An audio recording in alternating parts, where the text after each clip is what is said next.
Hey, what is up guys? Welcome to my hero guide for the talents on Valla. Now there are multiple ways to build Valla, but I'm going to show you guys the way that I like to play her. It is a auto attack build that is super high skill cap simply because of how you have to initiate with her as well as her ult. But anyways, this is the build that I like to go for. If you guys are just interested in looking at my build, feel free to go ahead and do so, and let me know in the comments if you guys have any suggestions for this build. But I'm going to go ahead and explain everything, and I'll explain the other builds and the strengths and weaknesses of the other builds. So first off, at level 1, this basically determines your path for what build you want to go into. So the way that you can play Valla, you can play her kind of like a split pusher.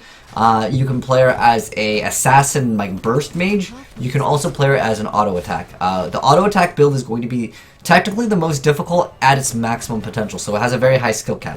The reason why is because you have to know positioning and you have to know when heroes have used their escape or not, because that determines if you're going to win the fight or not. Like, there are so many heroes in this game where you're going to have to be able to initiate and successfully get a kill on someone. Like, if you have enough high skill cap, I'm going to go ahead and link a video down below in the description box to show you guys how much skill that you can have in Valla. When I basically take a Li Ming from 100% to 0 when I'm already weakened. It's just really advantageous if you really know how to play Valla. She's very high skill cap. Again, this is the auto attack build that we're going to be building. So the strengths of the Hungering Arrow build is basically if anyone jumps on you, as long as they're by themselves and there are no minions or anything to hit, you will pretty much guarantee yourself winning the majority of the fights. The split push build, aka the multi-shot, you can technically team fight with it relatively well, but I think it's a little bit more difficult simply because multi-shot did take a small nerf recently, and not only did it take a small nerf, but I just don't really like it nearly as much as I do the auto attack build. I think if you want to go for a burst, you can maybe try the Hungering Arrow. It's not really super meta, but the thing is, it does have that ability to just burst someone out, and if you have a team comp that can go for ganks, like if you have Zul that can hold someone in place, especially if the person is soloed out, it can be pretty advantageous. But let's go ahead and go over the build. So at level 1, I like to get increased attack speed because this is the auto attack build. Then you get Manticore, so every third basic attack against the same target deals 60% additional damage. The next thing that I like to get is Searing Attack, so activate to increase basic attack damage by 50% for 5 seconds. Each attack costs mana. So generally you don't really actually want to be spamming your skills. The reason why is because of how Valla works with not only building her attack speed through autos, but in addition to that, you also have every third basic attack doing additional damage. The one exception that will actually deal a decent amount of DPS is Hungering Arrow, because of the way it works is it hits multiple times. So you actually can open up with it because does it show auto attack range? I don't know if it'll show auto attack range on the hero. But the reason why is because you have, like, okay, here we go. Oh, let's get a better. I have auto. Okay, so you can see that. Okay, all I'm trying to show you guys is your auto attack range is a lot lower than your Hungering Arrow as well as your multi-shot. So like you can initiate. You always initiate your fight with Q first, so you would QW and then you can ER.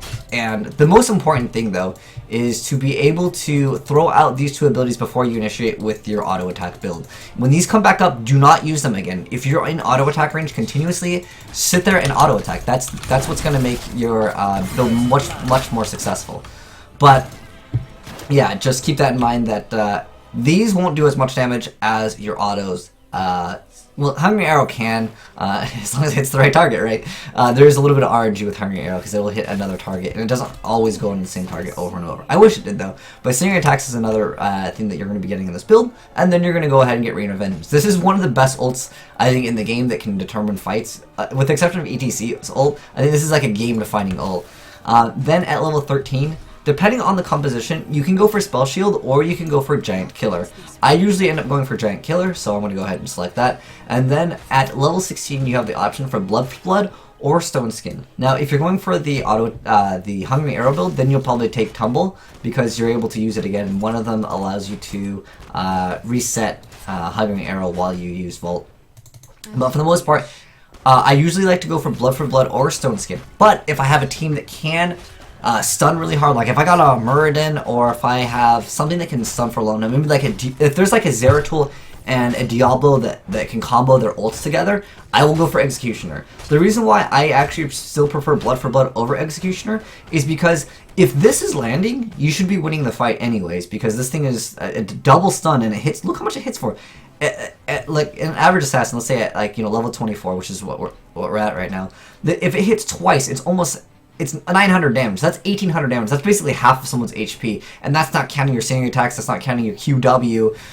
So I really recommend you guys to go for Blood, simply because it'll give you the ability to survive. That's just the way I see it. Stone Skin can also help you, but this, yeah, it's very, very, very, very good. But if this lands twice on most heroes, you're winning that fight anyways. But again, against certain comps, you can't go for Execution. Majority of the time, though, I will go for Blood. And the build that I'm linking, it's going to show Executioner, but you can easily swap that out. Again, it depends on compositions. And then for the last trait, I'm just going to go Blood because it's generally what I go for. But if I feel like I have a team that can really utilize it, I'll go for Executioner. And then I always like to get Nexus Frenzy. The increased attack speed and range is actually really big. So once you get this, you can see that hold on, well, let's see how close we need to get. I wish you could just like, does it say on auto attack range? So it's 5.5. This is not going to tell us the range on that. I wish you could like mouse over it and it would tell you the range on it. But the 20% range is going to bring her up, and you will see that our auto attack range is now 6.6. So that's actually really, really big. You can see. I'm just going to try and kill him. So you can see there, I didn't even need to pop Blood for Blood. Ideally, you want to Q, W, and then 1, and then maybe E, depending on like what your positioning is for her. She's going to be very high skill cap. I'm just going to say that as a heads up. But one, or I guess a few suggestions I can give you guys is make sure you're always moving. Well, that's just safe to say for like any like one that's like just an auto attack champion in general. But one thing that I want to mention that I think is really important is you don't always have to kill the minions. You need to keep your hatred at 10 at all times to be as efficient as possible. So if you see an enemy's wall, do not kill it unless you know you're gonna go for a team fight. Sometimes people will understand that you need to really utilize your ability to keep your stacks at 10 at all times. So you can either not kill minions, and right before you know that a team fight is about to happen, go ahead and start autoing and make sure you have 10 stacks at all times. Again, with the gates and stuff like that, you can leave the gates up, don't kill them, and then once the team fight is about to happen, I know sometimes team fights just happen, so you can keep the stacks up at like a few, but just make sure you can actually keep your stacks up as high as possible at all times just to get maximum efficiency, and you'll be good to go. Valla is a very high skill cap champion, especially in the auto attack build, because you rely a lot on your ultimate. But the other builds, I'm not going to really show off because I feel like you might as well be playing. If you really just want auto attack like easy build, I recommend just playing Raider, honestly, because he's going to add a lot more support for the team. And if you're not going to land your ult, you're just not playing a hero that is like super efficient anyways. Like also, if there is a huge group of enemies, you can start auto attacking them and reducing them to relatively low HP, and then what you can do is you can use your W to clear it out, and then at the very end, like that's probably going to hit that. See how that's hitting that instead? You don't actually want that to happen. So what you want to do is lower the HP of some of the minions around them. Then you can use your W because it's going to hit all of them, and including the other person trying to hit, and then you Q them, and then it'll obviously go on it. So you can see how you can actually play Valla relatively effectively by using the minions in your lane. But that's pretty much like most of it, like as far as suggestions I can go for just her in general. She's a very great champion though. Like she's so good. She's relatively easy to play if you understand mechanics of like most MOBAs. But that's Valla for you guys. If you guys have any suggestions, I would love to hear them in the comment section below. But hope you guys get better at Valla. She's one of my favorite heroes in the game. She doesn't get picked too often either, so like I can pick her almost every game, and I am really confident. I would say if I was to play for money, I would probably put my bet on Valla, because at least for me, I feel like my skill definitely is high skill cap with Valla, because look, she's just so damn good. Like, even against a tank, like, I mean, technically the tank is, I mean, his worst AI, it is Arthas too. He's not the most tankiest of tanks in the game, but Also, I didn't even like need to use anything really. I still had blood for blood. Like, look how much health I can gain from him. Oh, also, tip for blood, just because I know some of you guys are newer players that are jumping into this.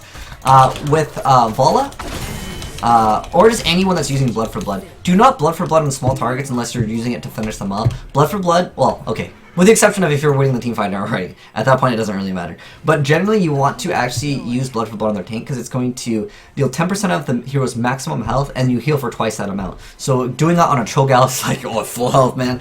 But yeah, just a quick little tip for you guys on that. But yeah, that's the build of Valla that I really like. Have some fun with it, guys. If you have any suggestions, let me know. And I'm signing out.